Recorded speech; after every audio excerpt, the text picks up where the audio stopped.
हाय बच्चों, आप कैसे हैं। उम्मीद होगा कि आप बहुत अच्छे होंगे। मैं शिव शंकर कुमार, मैं अपने इस यूट्यूब चैनल जीएस तूफान सर के चैनल पर मैं मॉडर्न हिस्ट्री का एक नया टॉपिक लेकर आया हूं। पुर्तगालियों का आगमन, जो हमारे परीक्षा के लिए बहुत ही महत्वपूर्ण है फ्रेंड्स। ठीक है, देखिए फ्रेंड्स, ये चैप्टर जो है यूरोपीय कंपनी का कहाँ पे आना, भारत में आना, ये चैप्टर जो है हमारे लिए बहुत ही महत्वपूर्ण है। तो चलिए हम लोग चलते हैं इस चैप्टर के बारे में जानने प्रयास करने चलते हैं बाबू। ठीक है, चलते हैं हम आगे एपिसोड की ओर बढ़ते हैं फ्रेंड्स। अब देखिए क्या कह रहा है, एक मिनट।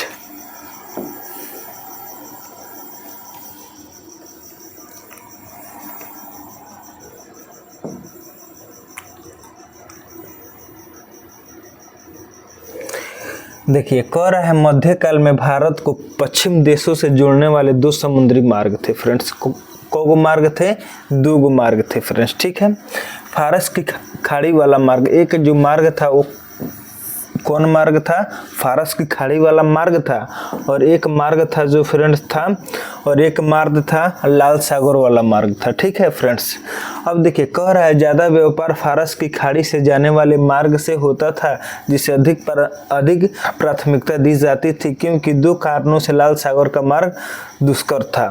अब देखिए फ्रेंड्स, ज़्यादा व्यापार जो होता था वो फारस की खाड़ी से होता था। ठीक है फ्रेंड्स, होता था जिसे अधिक प्राथमिकता दी जाती थी, क्योंकि दो कारणों से। ठीक है फ्रेंड्स, अब देखिए जो लाल सागर है ना, इसमें कुछ डिमेरिट था। ठीक है, मार्ग में अधिक जो मतलब जो लाल सागर था, ठीक है फ्रेंड्स, अगर उससे जो क्या होता था, उससे जो मतलब परिवहन होता था, तो वहाँ पे जो वो सब जानते हैं, ओस इतना ना ज़्यादा पड़ता था कि गाड़ी उड़ी चलने में बहुत ज़्यादा प्रॉब्लम होता था।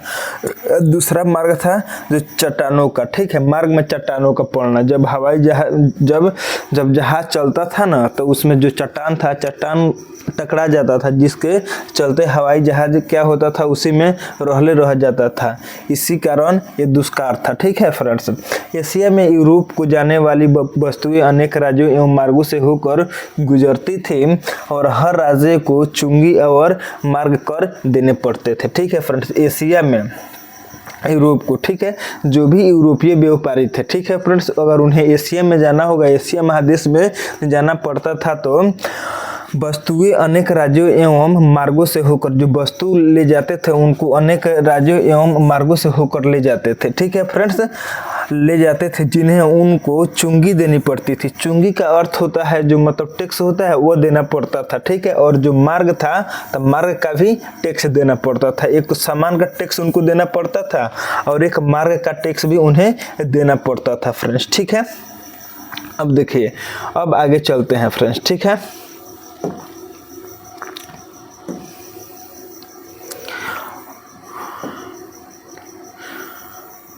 अब आगे चलते हैं।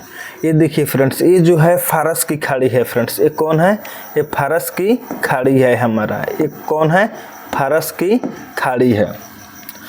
ये जो हमारा है ना फ्रेंड्स, ये फारस की खाड़ी है। ये कौन है, ये फारस की खाड़ी है फ्रेंड्स। कौन है, फारस की खाड़ी है। ये हमारा जो है ये लाल सागर है फ्रेंड्स। ठीक है, ये कौन है, लाल सागर है। जो फारस की खाड़ी थी, इससे मतलब जो भी सामान था, जो भी माल ढोना बहुत आसानी था फ्रेंड्स। क्या था, बहुत आसानी था। लेकिन लाल सागर से होकर जाना बहुत ही कठिनाई था, क्योंकि सबसे पहले तो इसमें क्या पड़ता था, इसमें जो है ना, इस जो मतलब लाल सागर में क्या होता था, सबसे पहले इसमें चट्टान था। क्या था, इसमें चट्टान था, जो बहुत ही दिक्कत करता था, मालगाड़ी को ले जाने में बहुत ही दिक्कत पड़ता था। और जो ओस है, क्या है, ओस है, ओस को हम लोग क्या कहते हैं, कुहारा कहते हैं। क्या कहते हैं, कुहारा कहते हैं। वह बहुत ही ज़्यादा पड़ता था, जिसके कारण लाल सागर से यूरोपीय लोग नहीं जाते थे फ्रेंड्स। ठीक है, लाल सागर से यूरोपीय लोग नहीं जा पाते थे फ्रेंड्स। ठीक है,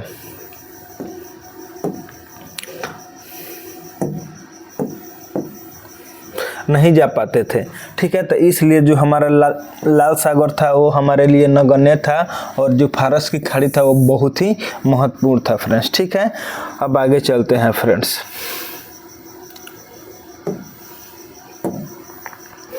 अब आगे चलते हैं।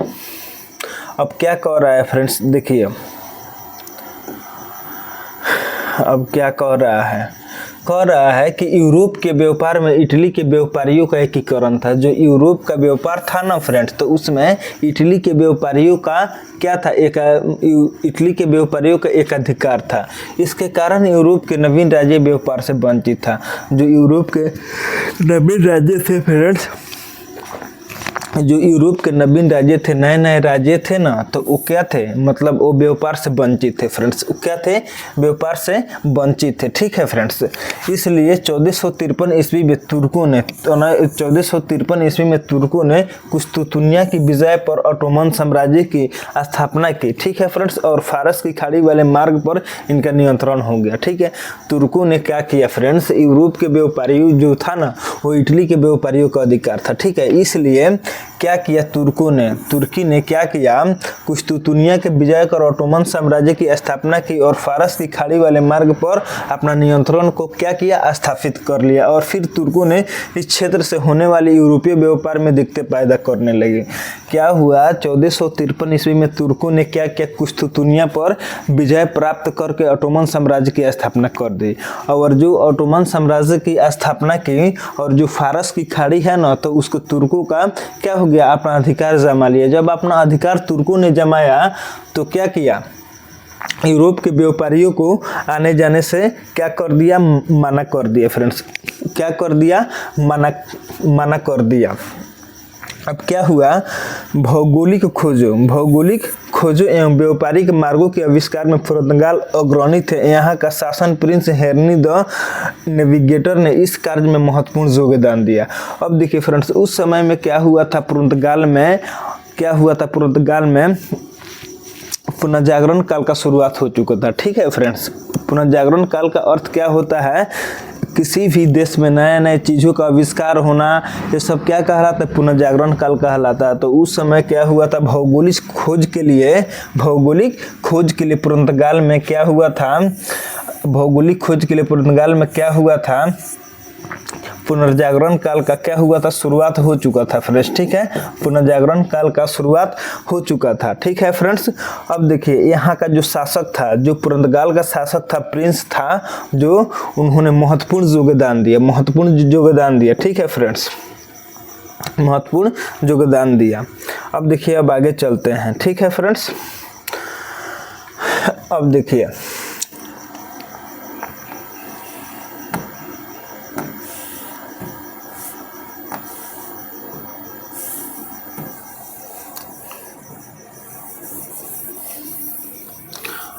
फ्रेंड्स, 1486 ईस्वी में एक पुर्तगाली नाविक बार्थोलोम्यू डेज ने अफ्रीका स्थित उत्मासा द्वीप केप ऑफ गुड को खोज निकाला।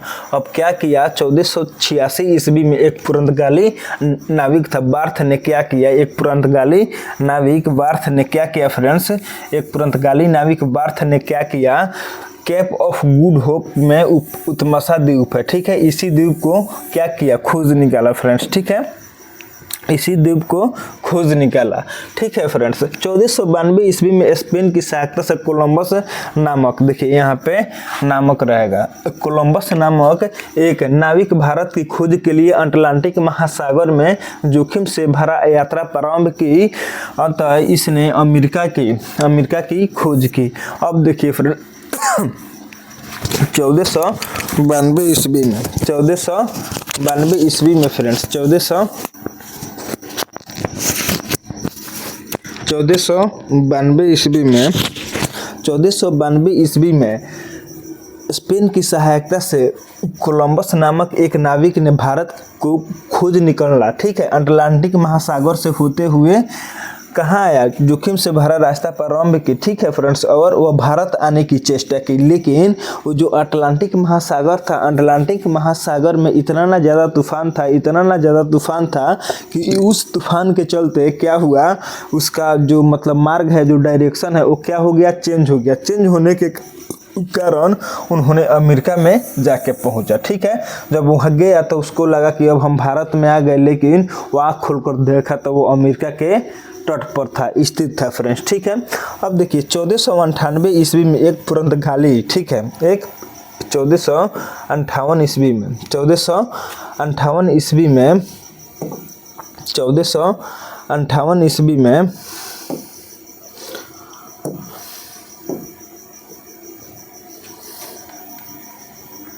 1498 ईस्वी में एक पुर्तगाली वास्को डी गामा, ठीक है फ्रेंड्स, एक पुर्तगाली वास्को डी गामा उत्तमाशा अंतरिम के रास्ते से होकर भारत पहुंचा, जो एक सीधा मार्ग था। ठीक है फ्रेंड्स, वास्को डी गामा ने क्या किया 1498 ईस्वी में, वास्को डी गामा ने क्या किया 1498 ईस्वी में, वास्को डी गामा ने क्या किया 1498 ईस्वी में फ्रेंड्स, 1498 ईस्वी में उत्तमाशा द्वीप से होते हुए, ठीक है, भारत आ पहुंचा। कहाँ आप पहुंचे फ्रेंड्स? भारत आप पहुंचा। ठीक है फ्रेंड्स, भारत आप पहुंचा। अब देखिए भारत में यूरोपियों का आगमन, ठीक है फ्रेंड्स, अब जो भारत में जो यूरोपियों का आगमन हो रहा है, यूरोपीय कंपनियों की स्थापना। अब एक बात आपको यहाँ पे याद रखना है, ठीक है फ्रेंड्स, एक बात आपको याद रखना है, एक बात आपको याद रखना है। भारत में यूरोपीय का आगमन, यूरोपीय कंपनियों की स्थापना वर्ष, जो यूरोपीय कंपनी की स्थापना वर्ष है, थोड़ा उसको हमारे लिए बहुत ही इम्पोर्टेंट है फ्रेंड्स। क्या है? बहुत ही इम्पोर्टेंट है। जो यूरोपीय कंपनियों की स्थापना वर्ष है बहुत ही इम्पोर्टेंट है। अब देखिए ये जो कंपनी है ना, ये जो कंपनी है वो कहाँ पे मतलब शुरुआत हुआ था, मतलब ये कहाँ पे शुरुआत हुआ था? ये पुर्तगाल में ही शुरुआत हुआ था फ्रेंड्स। ठीक है, अब देखिए 1498 ईस्वी में पुर्तगाली ईस्ट इंडिया कंपनी का स्थापना हुआ था। कहाँ पे? पुर्तगाल में हुआ था। ठीक है, अब देखिए अंग्रेजी ईस्ट इंडिया कंपनी 1600 ईस्वी में, 1600 ईस्वी में कहाँ पे हुआ था फ्रेंड्स? ब्रिटेन में हुआ था। ठीक है फ्रेंड्स, उसके बाद में डच ईस्ट इंडिया कंपनी का 1602 ईस्वी में कहाँ पे हुआ था? हॉलैंड में हुआ था। डेनिश ईस्ट इंडिया कंपनी की स्थापना कहाँ पे हुआ था? डेनमार्क में हुआ था 1616 ईस्वी में। ठीक है, फ्रांसीसी ईस्ट इंडिया कंपनी की स्थापना 1664 ईस्वी में हुआ था। कहाँ पे हुआ था? 1664 ईस्वी में कहाँ पे हुआ था? फ्रांस में हुआ था। स्वीडिश ईस्ट इंडिया कंपनी की स्थापना स्वीडिश में हुआ था, मतलब स्वीडन में हुआ था। कहाँ पे हुआ था फ्रेंड? स्वीडन में हुआ था। ठीक है, 1731 ईस्वी में हुआ था। एक बात आपको याद रखिए, सबसे पहले पुर्तगाली का स्थापना हुआ, उसके बाद में डच का। ठीक है फ्रेंड्स, उसके बाद में डच का। ठीक है, तब जाके बाद में कहाँ आया? भारत आया। ये देखिए ये जो क्रम है ना, तो अलग अलग बुक में अलग अलग प्रकार से दिया हुआ है, लेकिन ये जो डाटा है, अब देखिए 1498 ईस्वी में पुर्तगाली ईस्ट इंडिया की कंपनी आया, लेकिन उसी साल वो भारत में अपना कंपनी को क्या किया? स्थापित कर लिया। अब देखिए अब 1605 ईस्वी में 1602 ईस्वी में क्या हुआ था? 1602 ईस्वी में डच ईस्ट इंडिया कंपनी की स्थापना कहाँ पे हो गया था? हॉलैंड में हो गया था। कहाँ पे हुआ था? हॉलैंड में हो गया था। और 1605 ईस्वी में कहाँ पे हुआ फ्रेंड्स? 1605 ईस्वी में कहाँ पे हुआ? भारत में हुआ। अब देखिए British east India company, British east India company सबसे पहले भारत में पुर्तगाली आया, उसके बाद में डच आया, उसके बाद में ब्रिटिश आया, उसके बाद में डेनिश आया, उसके बाद में फ्रांसीसी आया फ्रेंड्स। ठीक है, इतना बात आपको याद रखना है। ठीक है, सबसे पहले जो हमारे देश में कौन आया? पुर्तगाल आया, उसके बाद में डच आया, उसके बाद में अंग्रेज आया। ये जो है वो ऊपर रहेगा, वो अंग्रेज वाला नीचे रहेगा फ्रेंड्स। ठीक है, इतना बात आपको याद रखना है। ये सब जो कंपनी है ना, जो स्थापना वर्ष है, तो इस सब का स्थापना उसी देश में हुआ था, जिस देश में मतलब इसका नाम दिया हुआ है उसी देश में हुआ था। जैसे पुर्तगाल जो है वो कहाँ पे इसका स्थापना हुआ था? पुर्तगाल में 1498 ईस्वी में हुआ था। अंग्रेजी ईस्ट इंडिया कंपनी का 1600 ईस्वी में कहाँ पे हुआ था इसका स्थापना? इंग्लैंड में ही हुआ था। डच ईस्ट इंडिया कंपनी की स्थापना 1602 ईस्वी में कहाँ पे हुआ था फ्रेंड्स? कहाँ पे हुआ था? तो कहाँ पे हुआ था इसका? हॉलैंड में हुआ था फ्रेंड्स। ठीक है, और डेनिश में ही इसका 1616 ईस्वी में हुआ था। ठीक है फ्रेंड्स, इसी प्रकार जो ये श्रृंखला दिया हुआ है, इसका निर्माण कहाँ हुआ था? उसी देश में हुआ था। लेकिन जो देश में हुआ था, अब देखिए 1498 ईस्वी में, 1498 ईस्वी में पुर्तगाल कहाँ आया? 1498 ईस्वी में भारत आया। भारत आया, पुर्तगाल ने भारत आया, ठीक है। जब भारत आया तो अपने कंपनी का नाम भारत में रखा एस्तादो द इंडिया, ठीक है। जो पुर्तगाली जो 1498 ईस्वी में कहाँ पे आया फ्रेंड्स, भारत में आया, तो उसका नाम रखा एस्तादो द इंडिया। क्या नाम रखा, एस्तादो द इंडिया रखा, ठीक है फ्रेंड्स। उसके बाद में डच आया, ठीक है, 2 नंबर पर डच आया। उसके बाद में ब्रिटेन आया, उसके बाद में डेनिश आया, उसके बाद में फ्रांसीसी आया। इतना बात आपको याद रखना है। सबसे पहले जो भारत में आया था वो पुर्तगाली आया था, उसके बाद में डच आया था, उसके बाद में आपका अंग्रेज लोग आया था, उसके बाद में आपका डेनिश आया था, और उसके बाद में आपका फ्रांसीसी आया था फ्रेंड्स, ठीक है। इतना बात आपको याद रखना है। उसके बाद में थोड़ा दिन ना स्वीडिश आया था, ठीक है फ्रेंड्स। इतना बात आपको याद रखना है, ठीक है। जो सबसे पहले आया था वो पुर्तगाली आया था, उसके बाद में डच आया था, उसके बाद में ब्रिटेन आया था, ब्रिटेन के बाद में आपका डेनिश आया था, उसके बाद में आपका फ्रांसीसी आया था फ्रेंड्स, ठीक है। तो जो पुर्तगाली लोग आया था भारत में वो 1498 ईस्वी में आया था, और भारत में कंपनी का नाम रखा अपना एस्तादो द इंडिया। क्या नाम रखा, एस्तादो द इंडिया नाम रखा फ्रेंड्स, ठीक है। उसके बाद में डच लोग आया, ठीक है, डच लोग आया, तो डच लोग 1605 ईस्वी में भारत में आया, लेकिन ये अपना कंपनी का स्थापना 1602 ईस्वी में ही हो चुका था इसका, ठीक है फ्रेंड्स। अब देखिए जब 1605 ईस्वी में आया तो ये भारत में नाम रखा अपना कंपनी का नाम विरिंगदे औषध इंडी से, ठीक है फ्रेंड्स। उसके बाद में 3 नंबर पर ब्रिटिश कंपनी आया 1608 ईस्वी में। अब देखिए ब्रिटिश जो कंपनी है वो 1600 ईस्वी में ही 1600 ईस्वी में ही ब्रिटेन में ईस्ट इंडिया कंपनी की स्थापना वहाँ पे हो चुका था, और जब 1660 ईस्वी में आया तो उस कंपनी का भारत में नाम रखा the governor and company of merchant of London trading into the east India, ठीक है फ्रेंड्स, ये नाम रखा, ठीक है। उसके बाद में जो डेनिश आया, क्या आया, डेनिश आया, तो 1616 ईस्वी में डेनिश भारत में आया, ठीक है। तो डेनिश ईस्ट इंडिया कंपनी, ठीक है, तो इसका नाम रखा डेनिश ईस्ट इंडिया कंपनी। इसको हम लोग शॉर्ट में क्या कहते हैं, क्या कहते हैं, ईस्ट इंडिया कंपनी कहते हैं। क्या कहते हैं, ईस्ट इंडिया कंपनी की स्थापना, ठीक है। उसके बाद में फ्रांसीसी आया भारत में 1667 ईस्वी में, और अपने कंपनी का नाम रखा कंपनी द इंड द ओरिएंटल नाम रखा, ठीक है फ्रेंड्स। इतना आपको याद रखना है, इतना आपको याद रखना है।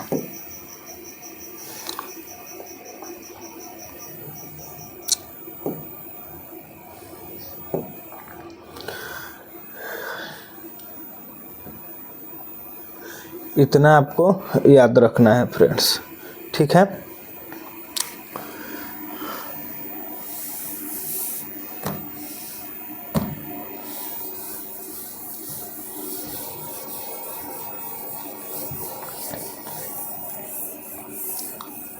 सबसे पहले कौन आया फ्रेंड्स, सबसे पहले पुर्तगाली आया, उसके बाद में डच आया, उसके बाद में कौन आया, ब्रिटेन आया, उसके बाद में कौन आया, उसके बाद में कौन आया, डेनिश आया, उसके बाद में फ्रांसीसी आया फ्रेंड्स, ठीक है। भारत में इसका क्रम है आने का, ठीक है फ्रेंड्स। अब देखिए आगे क्या कर रहा है, अब पुर्तगालियों का आगमन, ठीक है फ्रेंड्स। अब पुर्तगाल द्वारा यूरोप और भारत के बीच सीधे समुद्री मार्ग खोजने में आर्थिक एवं धार्मिक कारण सक्रिय थे। आर्थिक कारण में व्यापार करना और धार्मिक कारण में एशिया में ईसाई धर्म का प्रचार करना। जो पुर्तगाली लोग था उन लोग का एक ही सोच था कि हम भारत में जाएंगे, एशिया में जाएंगे, और एशिया में जाकर हमको क्या करना है, व्यापार करना है, और जो हमारा ईसाई धर्म है उसको क्या करना है फ्रेंड्स, प्रचार करना है, ठीक है। वहीं इन लोग का मेन मकसद था, ठीक है फ्रेंड्स। अब देखिए जो सर्वप्रथम 1498 ईस्वी में 1498 ईस्वी में वास्को डी गामा ने भारत आया। भारत के केरल के तट पर आया, और जो कालीकट के तट पर जो वहाँ पे आया तो वहाँ पे अरबी लोगों का शासन था, ठीक है। जब वहाँ पे आया ना तो अरबी लोगों के बीच में, इसके बीच में क्या हो गया, थोड़ा झगड़ा हो गया। झगड़ा होने के बाद में जो वास्को डी गामा था, जो वहाँ का राजा था जामोरिन, राजा का नाम कथी था, जामोरिन राजा का नाम था। उन्होंने इसका बहुत ही मतलब साथ दिया। साथ देने के बाद में क्या किया, जो वास्को डी गामा था वहाँ भारत में आकर, केरल में आकर क्या किया, वहाँ पे अपना मसाला का मतलब जो व्यापार किया। व्यापार करने के बाद में फिर कहाँ पे चला गया, पुर्तगाल में चला गया। फिर वहाँ पे जाने के बाद में जितना यहाँ से जो मसाला खरीदा हुआ था यहाँ से 60 गुना से अधिक दामों में वहाँ पे बेच दिया। इसके कारण कि यूरोपीय लोगों में हड़कंप मच गया कि जो नहीं हम भारत के साथ में क्या करेंगे, व्यापार करेंगे फ्रेंड्स, ठीक है। अब देखिए आगे क्या कह रहा है, आगे क्या कह रहा है। अब देखिए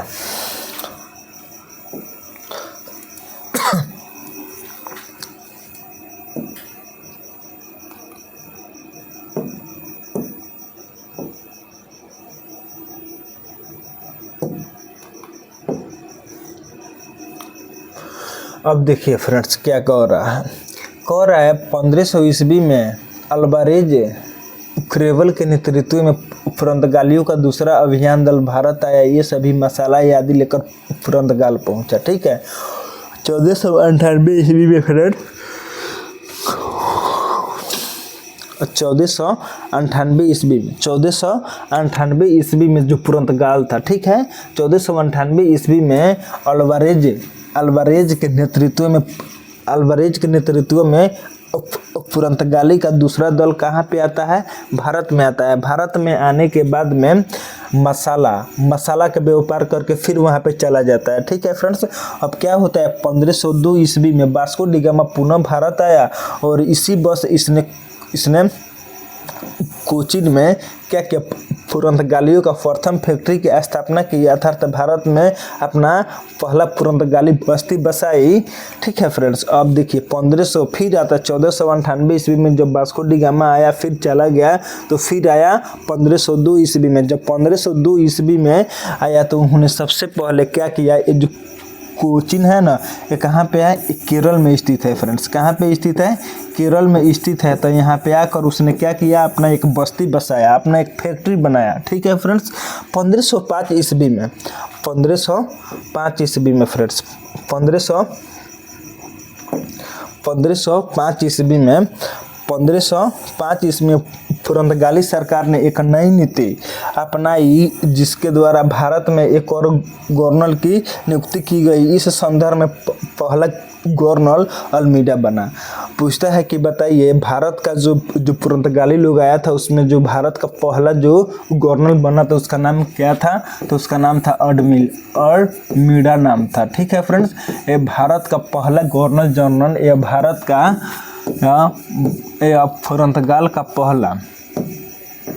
पुर्तगाल का पहला गवर्नर जनरल था, ठीक है, जो भारत में आया था, ठीक है। ये जो पुर्तगाल से आया था वो भारत का पहला गवर्नर जनरल था फ्रेंड्स, ठीक है। भारत का पहला गवर्नर जनरल, भारत का पहला गवर्नर जनरल था जो भारत में बना, ठीक है, जो भारत में बना फ्रेंड्स, ठीक है। उसका नाम था अल्मीडा, ठीक है। अल्मीडा ने जो पुर्तगाल से आया, वहाँ से आने के बाद में यहाँ भारत का सबसे पहला गवर्नर बना फ्रेंड्स, ठीक है। इतना बात याद रखना है।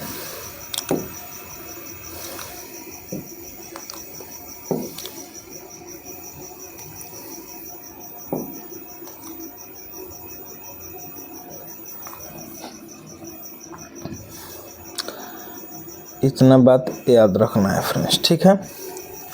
अब देखिए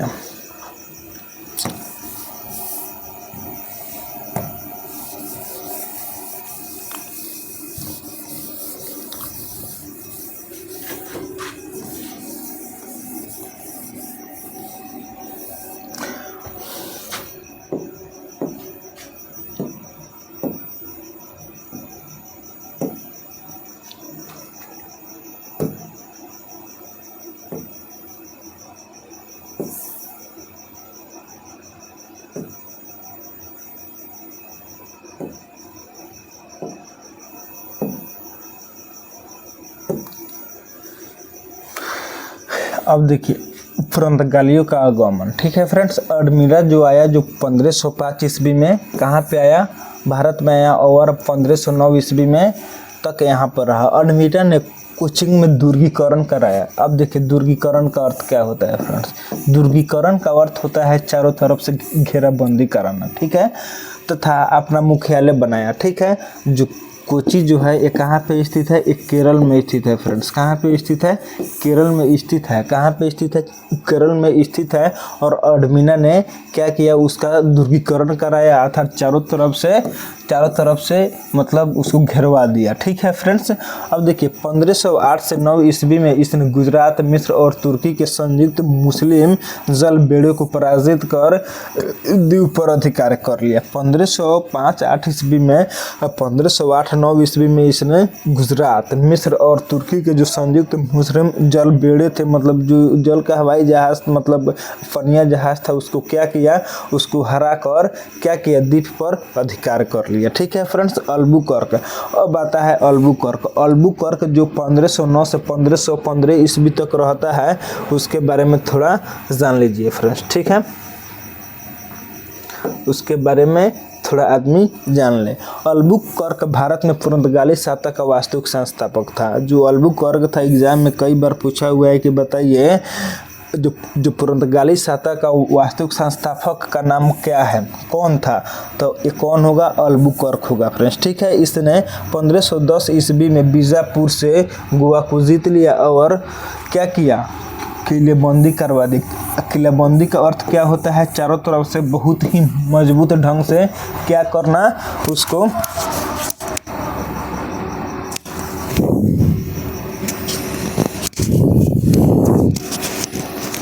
उसको क्या करना, घेरवा देना, ठीक है फ्रेंड्स। गोवा के बीजापुर को जीत लिया और क्या किया, घेरवा दिया फ्रेंड्स, ठीक है।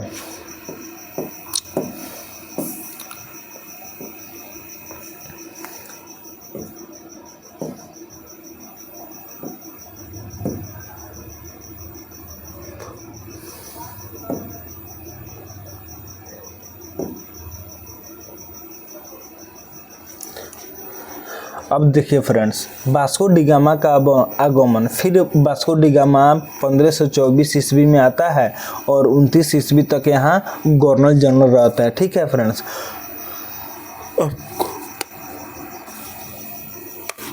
अब क्या हो जाता है, 1529 ईस्वी में गोवा में इसकी मृत्यु हो गई, ठीक है। मृत्यु होने के बाद में गोवा में ही इसका वास्को डी गामा की बनाई गई कब्र बनाई गई, ठीक है। गोवा में ही इसकी कथी बनाई गई, कब्र, ठीक है। एक बात और याद रखिएगा, जो सेंट जेवियर ईसाई संत थे, वो इनका भी कब्र कहाँ पे है, गोवा में है फ्रेंड्स, ठीक है। नूनो दी कुनहा, ठीक है। अब आता है नूनो दी, अब आता है फ्रेंड्स नूनो दी कुनहा आता है, ठीक है फ्रेंड्स। अब देखिए, यह अल्बुकर्क का वास्तविक उत्तराधिकारी था। इसने 1530 ईस्वी में कोचीन की जगह गोवा को अपनी राजधानी बनाई। परीक्षा में पूछता है कि कौन पुर्तगाली गवर्नर, परीक्षा में पूछता है कौन पुर्तगाली गवर्नर, कौन पुर्तगाली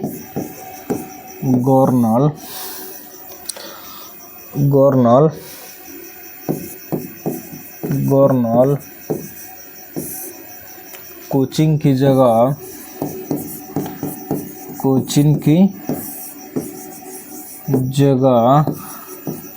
गोवा में अपनी राजधानी बनाई, गोवा में अपनी राजधानी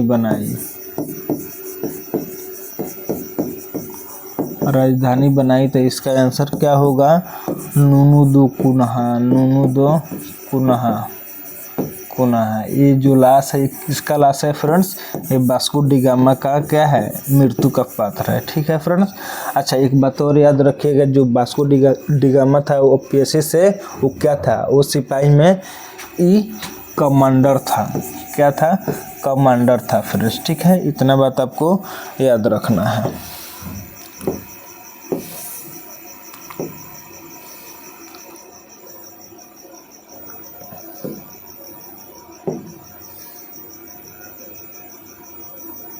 अब देखिए फ्रेंड्स,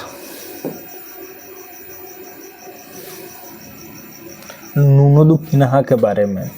पुर्तगालियों का आगमन नूनो दी कुनहा 1529 से 38 ईस्वी तक यह अल्बुकर्क का वास्तविक उत्तराधिकारी था। इसने 1530 ईस्वी में कोचीन की जगह गोवा को अपनी राजधानी बनाई। जो नानुदी कुन्हा ने मद्रास के निकट सेंट थॉमस तथा बंगाल के हुगली में पुर्तगाली बस्तियों की स्थापना करके भारत के पूर्वी तट की ओर जो पुर्तगाली वाणिज्यों का क्या किया, विकास किया। ठीक है, अब परीक्षा में पूछता है कि बताइए कौन पुर्तगाली गवर्नर कौन पुर्तगाली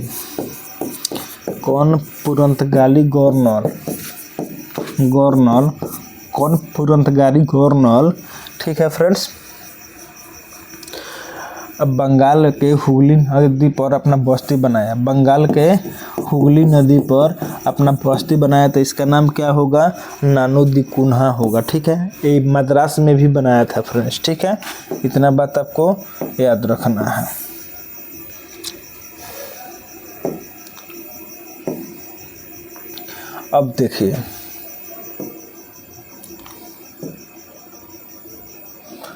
अब देखिए भारत में यूरोपियों का आगमन के बाद में क्या हुआ, जो पुर्तगालियों का देन क्या था।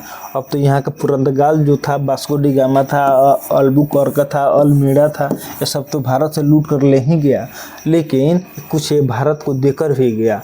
भारत में इसका जो मेन देन था वो भारत में प्रेस छापाखाना पुर्तगालियों का देन है। तंबाकू की खेती 1508 ईस्वी में दक्षिण भारत में पुर्तगालियों ने शुरू करवाई, फिर उत्तर भारत में शाहजहां के काल में आई। ठीक है फ्रेंड्स, भारत में पपीता, अनानास, लीची, संतरा, आलू, शकरकंद, मूंगफली, काजू और बादाम की खेती पुर्तगालियों की देन है। ठीक है फ्रेंड्स, इतना बात आपको याद रखना है।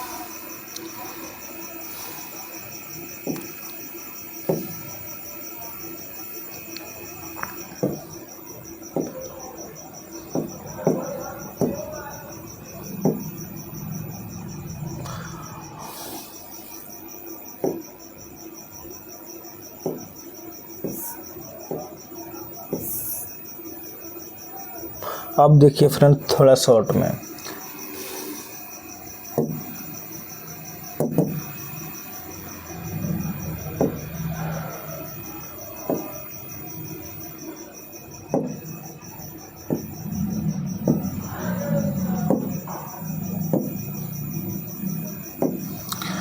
अब देखिए फ्रेंड्स प्रमुख पुर्तगाली गवर्नर जो अल्मीड़ा था। ठीक है फ्रेंड्स, अल्मीड़ा था वो मिस्र, तुर्की, गुजरात के समुद्र भेड़ को क्या किया, हराया। ये जो केरल का जो कोची है उसका क्या किया, दुर्गीकरण किया। ठीक है, और किन्नौर में अपना क्या किया, अपना फैक्ट्री की स्थापना किया। ठीक है फ्रेंड्स, अब देखिए अल्बुकर्क का जो शासन काल था 1509 से 1515 ईस्वी तक था। ठीक है फ्रेंड्स, 1510 ईस्वी में इसने गोवा को जीतकर जो पुर्तगाली का अधिकार का स्थापना किया। ठीक है, अब देखिए भारत में पुर्तगाली शासक का वास्तविक संस्थापक था अल्बुकर्क। ठीक है, ये वास्तविक सबसे मेन संस्थापक था अल्बुकर्क। ठीक है फ्रेंड्स, इतना बात याद रखिएगा। उसके बाद में 3 नंबर क्या कह रहा है, नांदू कुन्हा कोचीन के स्थान पर गोवा को अपनी राजधानी बनाई। ये जो कोचीन है, जो कोचीन कहाँ है फ्रेंड्स, कोचीन कहाँ है, कोचीन कहाँ पे है, केरल में है। कहाँ पे है, जो केरल में है, जहाँ पे वास्को डी गामा सबसे पहले आया हुआ था। ठीक है फ्रेंड्स, 1529-38 में अपनी राजधानी बनाई। पूर्वी तट की ओर जो अपने जो पुर्तगाली वाणिज्य जो अपना व्यापार का हुआ उसका आगमन किया। हुगली एवं सेंथोम में पुर्तगाल फैक्ट्री की स्थापना की। सेंथन जो मद्रास है ना फ्रेंड्स, मद्रास में भी स्थापना किया और बंगाल के हुगली में भी किया। ठीक है, जो नूनो द कुन्हा था फ्रेंड्स, कौन था, नूनो द कुन्हा था। नूनो द कुन्हा था, वो मद्रास में भी अपना फैक्ट्री का स्थापना किया और बंगाल के हुगली नदी के पास भी किया। ठीक है, और सेंथोम में भी किया फ्रेंड्स। ठीक है, इतना बात आपको याद रखना है फ्रेंड्स। ठीक है, आज इतना ही। Thank you very much friends.